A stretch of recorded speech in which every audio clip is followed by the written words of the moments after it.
Helen Thomas, from 1920 to 2013, she covered 10 U.S. presidents from Kennedy to Barack Obama, was the first woman to break into several senior White House reporting roles, including the first female officer of the White House Correspondents Association. Her career came to an abrupt end in May 2010 after a rabbi with a video camera asked her about Israel outside the White House.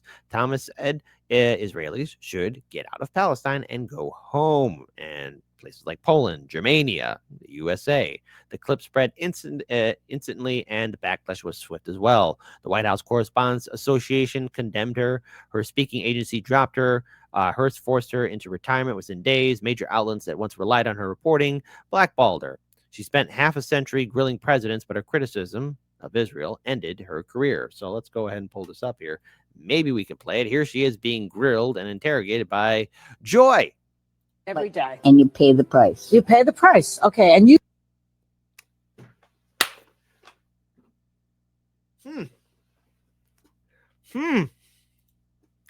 What happened here? Why did the video go as that said we can't reload? Is there no reloading? I wonder why. Video won't play.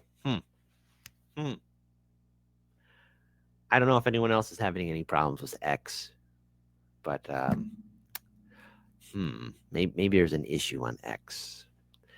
But the latest of the video is, so Joy Bear from The View was grilling her, yelling at her. And let's be clear what's happening in Gaza. It is an absolute nightmare what's happening in Gaza. It's insanity in Gaza. It's abuse in Gaza. And men, women, children starving. Areas being constantly bombarded. I mean, it's an absolute terror. It's an absolute fear fest. It's a nightmare, the likes of which none of us have ever seen before. And in real time. But in a country in which the First Amendment, free speech, is fundamentally important, you need to have a media to be critical, not only of presidents and politicians and business leaders here, but overseas as well. And when Helen Thomas lost everything after that video, I mean, she has a right to be critical. She should not have lost her entire career because of that one statement, but that's what happens now. So when I say you got to be careful out there, keep your head on a swivel and beware of the wave of censorship that is coming our way. Oh, I do mean it. It's coming our way, and you have to be careful. And they'll make an example out of anybody. Good point. Absolutely. X is not going to give it to you. And what did you do? Did you piss off X? That's a very good question, because the video's not working. The video's not working, but maybe it will work now. Oh, I think I got it to work.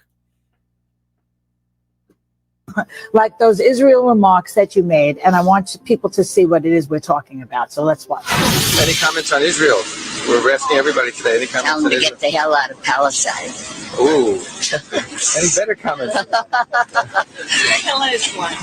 Remember, these people are occupied, and it's their land. It's not German, it's not Poland. So where should they go? What should they do?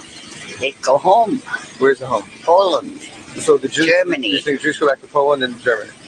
And America and everywhere else. So when you look at that, when I watched that and when I saw it in the first place, I thought to myself that is an insensitive remark, that Poland and Germany are the exact places that the Jews were put into concentration camps, and that at the very, very least... We fought World War II. I had two brothers, many relatives. Right. There hasn't been the persecution since World War II. You don't take other people's land. But but you see the insensitivity of the remark that... No, I didn't realize it would ring that many bells, because they've been free ever since.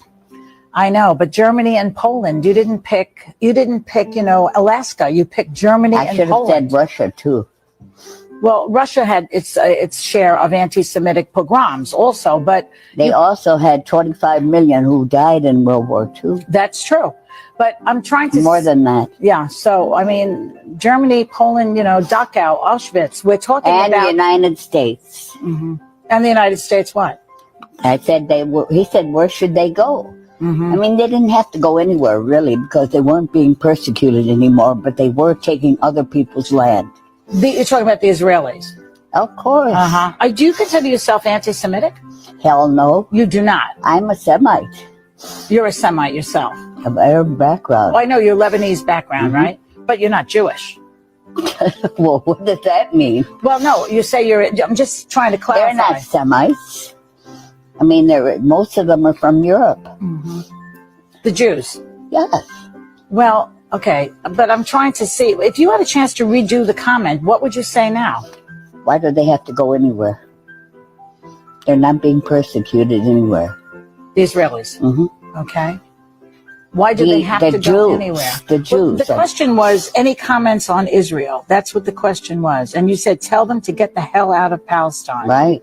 And then the rabbi who was interviewing you said, any better comments? And you said, remember, these people are occupied and it's their land, not Germany's, not Poland. So where should they go? He said, what should they do? And you said, why go do they home. have to go anywhere? They aren't being persecuted. They don't have the right to take other people's land. Under international law, occupied land should not be annexed. But then maybe you should have said, I'm not putting words in your mouth, but maybe you should have said, well, the Israelis should stay in Israel. But you said they should go back to Poland and Germany. That's what got you in trouble, Helen. He said, where should they go? Yeah. Well, maybe it did get me in trouble. Everything is distorted, but I don't care, You don't care at this point. No, hell no. Okay. All right. Well, you got a lot of criticism for it. How did you deal with all of that criticism? We have organized lobbyists in favor of Israel. You can't open your mouth. I can call the president of the United States anything in the book. But if you say one thing about Israel and you're off limits. Well, that's what happened to you. I mean, The Society of Professional Journalists retired the Helen Thomas Lifetime Achievement Award. Mm-hmm. They said no individual worthy of such honor should have to face this controversy. No honoree should have to decide if the possible backlash is worth being recognized for his or her contribution to journalism. Are you offended by that? By what? The fact that they will not give this award to anybody in your name? Well, I mean, that's their decision, but I think it's stupid. It has nothing to do with my views about Israel. Mm-hmm. My achievements in journalism are a little separate. Mm-hmm. So you have no regrets about what you said, even though I have regrets that everybody's misinterpreted it and distorted it. And you have the Ari Fleischer and Abe Foxman distorting everything.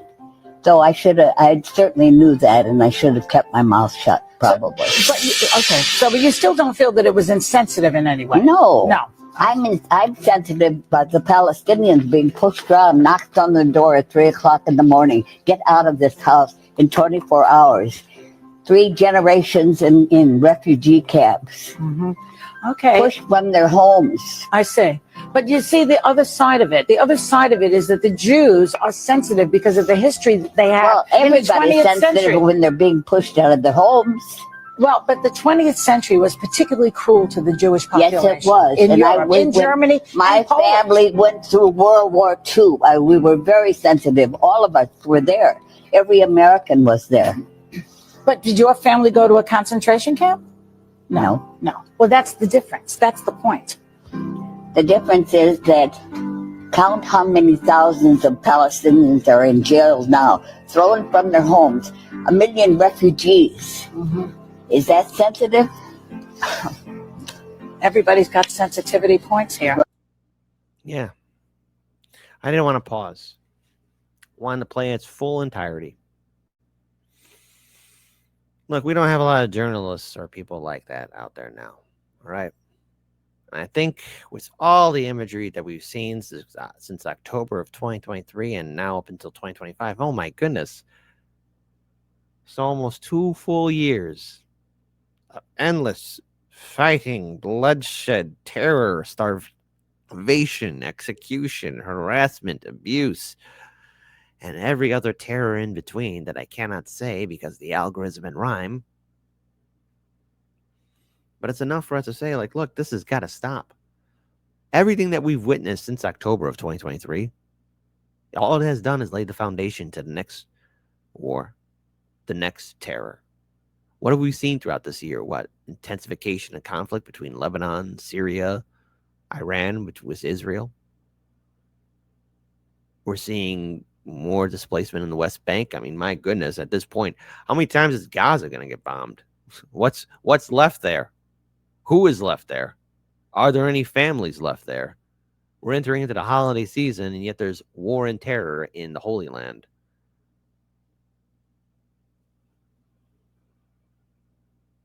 I will give this statement here, this final one. Criticism is necessary in this media space, be it constructive or yes, downright foolish. I'm always going to believe in the First Amendment, but the quick knee-jerk reaction to what happened to Helen was incorrect. It wasn't necessary and it wasn't needed. And that video was from 12 years ago. And has anything really changed? And the answer is no, it hasn't. I'll say something so brave and bold, and that is, it's gotten worse. Criticism, opinions, perspectives. I hope for a better 2026 where free speech is respected. But then again, knowing that video is 12 years old and what I know now, I have a sinking pit in my stomach that's only gotten worse.